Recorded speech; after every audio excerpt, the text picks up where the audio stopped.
What should we do, sir? Should we go after him? The henchman anxiously awaited Dominic Grayson's command. Dominic calmly ashed his cigar and took a sip of whiskey. That depends.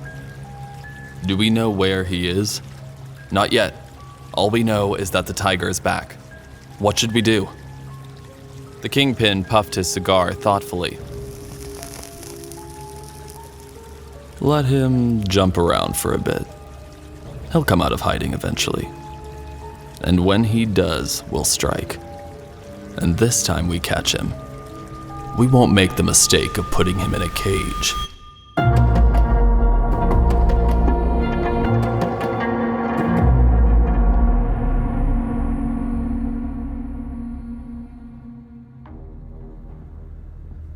I've never seen this many luxury cars like this before in my life, Aiden thought when he arrived at World Motors. The dealership was a sight to behold. There were so many exotic makes and models. Aiden realized that Ben never mentioned which one was his.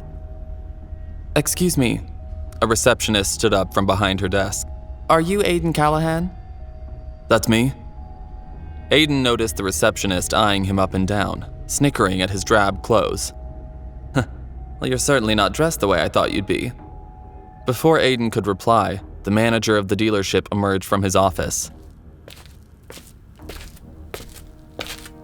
Mr. Callahan, I presume. There you are. Please, follow me. Mr. Jameson told us you were coming.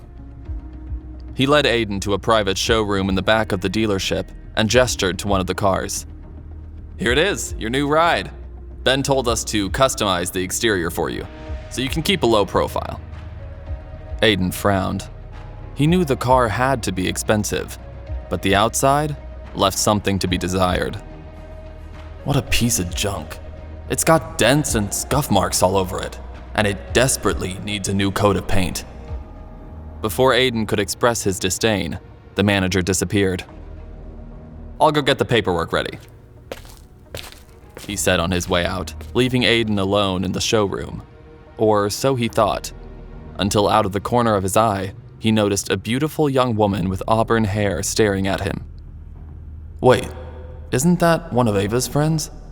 Aiden wondered. The young woman tossed her hair. Don't I know you from somewhere? We met at Cyrus's party, right?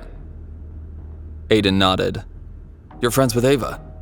Yeah, I'm Charlotte. Nice to meet you. I mean, again. Aiden chuckled. Charlotte smirked. Ava told me you were a delivery boy. How can you afford this car? Quick, make up an excuse, Aiden told himself.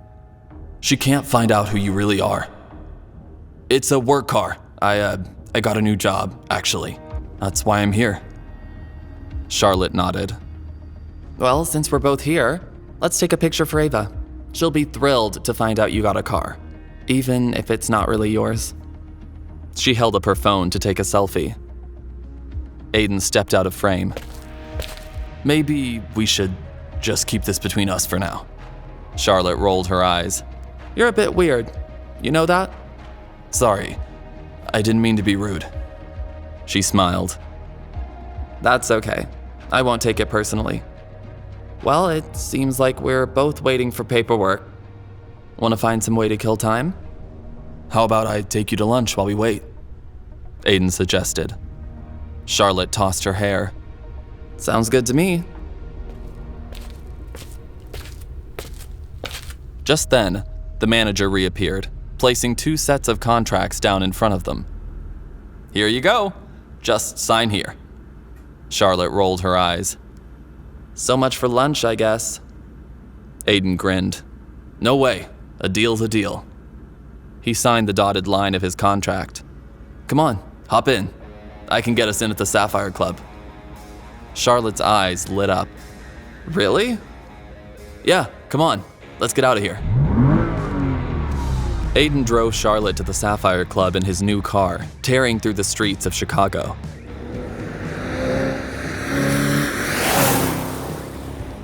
It was surprisingly powerful. The outside of this car doesn't do it justice, Aiden thought. The interior was state-of-the-art and quite luxurious. He could feel Charlotte's eyes on him as she rolled her window down and let her auburn hair blow in the wind. Why is she staring at me? Aiden wondered. She's more interested in me than my own fiancé. Before he could dwell on it further, Aiden pulled up to the valet outside of the Sapphire Club. As he handed the valet his keys, Aiden's phone began to ring. "Sorry, I have to take this," he told Charlotte. "Hello?" "Aiden, it's me, Cyrus. I just saw you pull up. Come upstairs." "Okay, I'll be right there." Aiden hung up the phone and turned to Charlotte. "Why don't you go get us a table? Just tell them you're with me and they'll seat you. I've got to take care of some business." Charlotte seemed impressed. "Sounds good to me." Aiden headed upstairs to Cyrus's office. "What's up?" he asked Cyrus as he let himself in. Cyrus spun around in a large leather armchair, smiling. "Who's that girl you're with? Is that your fiancé?" "No, it's her friend, actually. We're just grabbing a quick lunch." Cyrus smiled. "Well, I'm glad you're here. I wanted to give you something." He opened his desk drawer and pulled out a credit card made of black metal, handing it to Aiden. "This is the Tiger Group VIP card. It's yours now." Aiden looked at the card, holding it up to a small lamp on Cyrus's desk. Underneath the light, the faint silhouette of a tiger appeared. "If you ever have a problem getting a table or a bouncer gives you trouble again, just show them this card. Frankly, you'd be surprised at the places you can get into with this bad boy in your pocket." "Thanks, Cyrus. I'm sure this will come in handy." He slid the card into his wallet. "Anything else?" "Not at the moment. Go enjoy your date." "She's not my date," Aiden protested. "Okay, whatever you say," Cyrus chuckled to himself. Aiden found Charlotte at a discreet booth in the corner of the club. "What took you so long?" she asked. "Sorry, my boss called me up to his office. He owns the club." "You work for Cyrus?" Charlotte leaned back in her chair, impressed. Aiden furrowed his brow. "You know Cyrus Shaw?" "Yes, everybody does." "You're just full of secrets, aren't you? Hiding anything else from me?" She smirked flirtatiously. "Now why would I want to hide anything from you?" Aiden flirted right back. Suddenly, a man approached their table. Despite the fact that it was only midday, he was already drunk off his ass.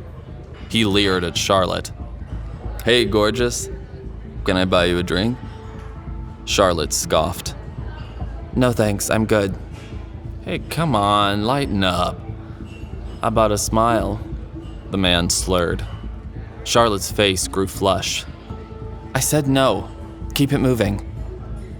"I don't take no for an answer, baby." The man leaned in as if he was about to kiss her. Aiden stood up. "The lady said no.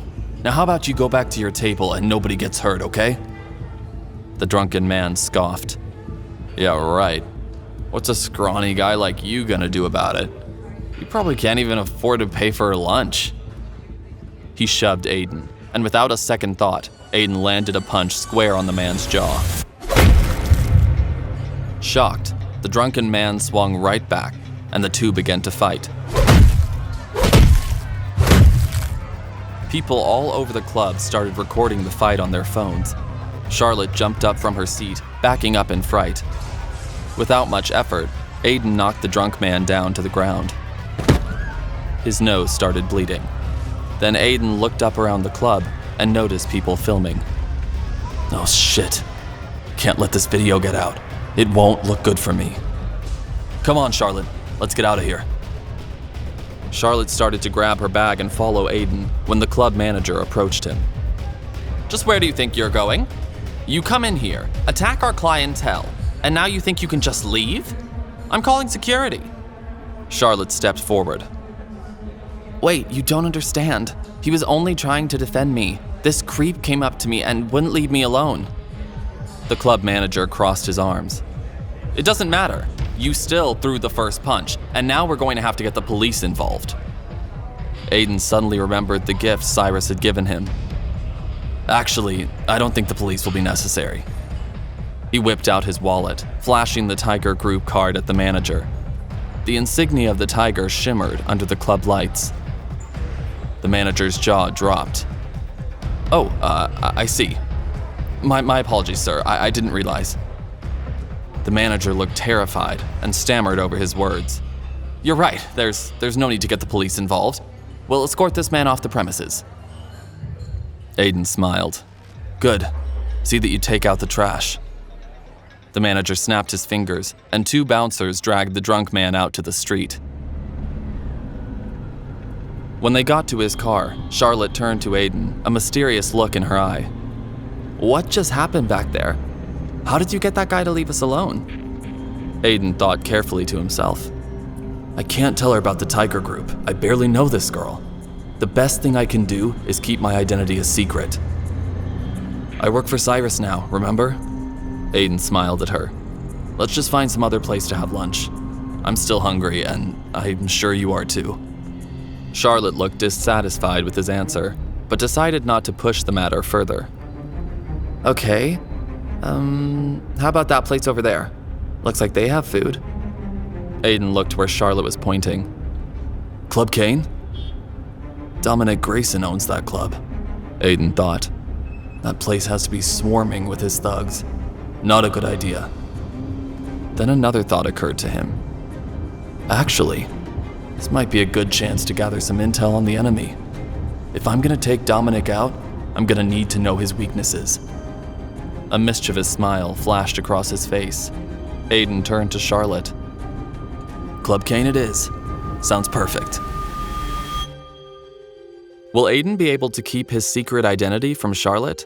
What will he learn about his enemies at Club Kane? And how long can Aiden walk the line between Tiger and Target before someone takes a shot? To listen to the full audio series, install the Pocket FM app now.